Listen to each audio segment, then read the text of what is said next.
For decades, the geopolitical deal in the Gulf was a trade.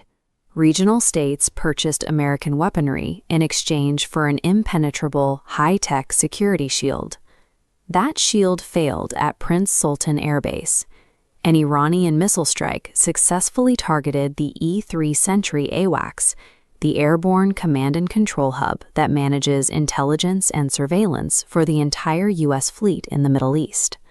The tactical response was an admission of vulnerability. Rather than relying on air defenses to intercept the next wave, commanders dispersed their remaining fleet across isolated runways to ensure that one successful hit couldn't wipe out the entire asset group. This dispersal highlights a massive shift in the cost of war. An Iranian suicide drone can be manufactured for $20,000, while the interceptor missiles required to stop them cost $2 million each.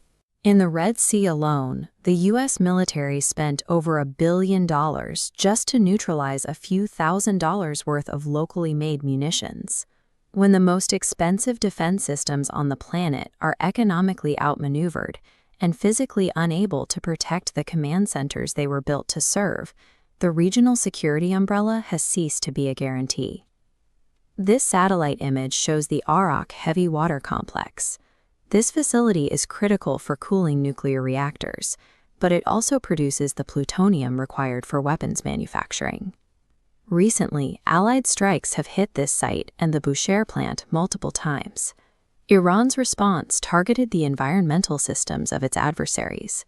By firing at chemical facilities near the Dimona nuclear site, Iran demonstrated that a successful hit would trigger an ecological disaster across the Negev desert, poisoning the region far beyond the initial blast zone. Look at the loading infrastructure at Ras Laffan in Qatar. This single site manages over 200 billion cubic meters of natural gas a year. Targeting this port sent a clear message: attack their domestic energy grid, and they will cut off the world's primary supply of liquefied natural gas. This is mutually assured disruption. The strategy is no longer about seizing territory. It is about proving that any hit to Iran's energy infrastructure will be met with a regional economic and environmental catastrophe. The conflict has moved beyond traditional military targets.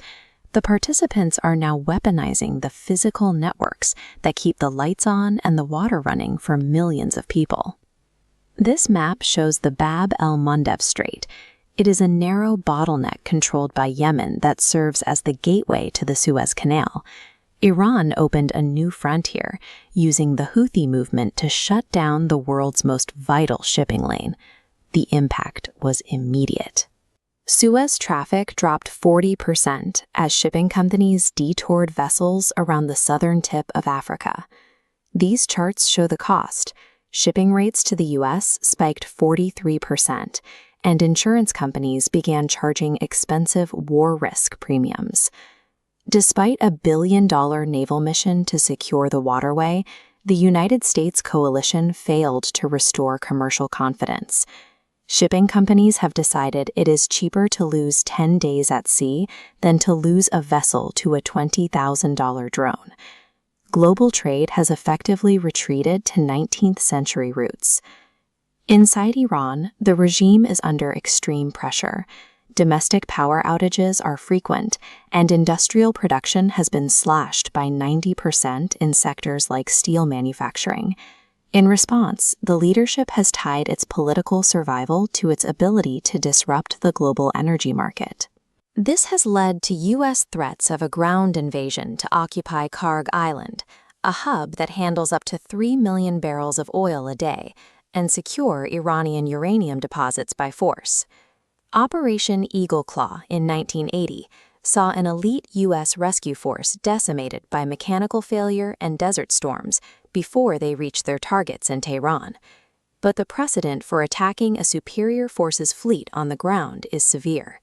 Historically, strikes that catch a superior force in their own ports, like the attack on Pearl Harbor, have triggered massive, non-proportional military reactions. The global economy is currently being held at a standstill. regional actors have proven that trillion-dollar navies can no longer guarantee the flow of world trade, and the cost of reopening those lanes grows higher every day.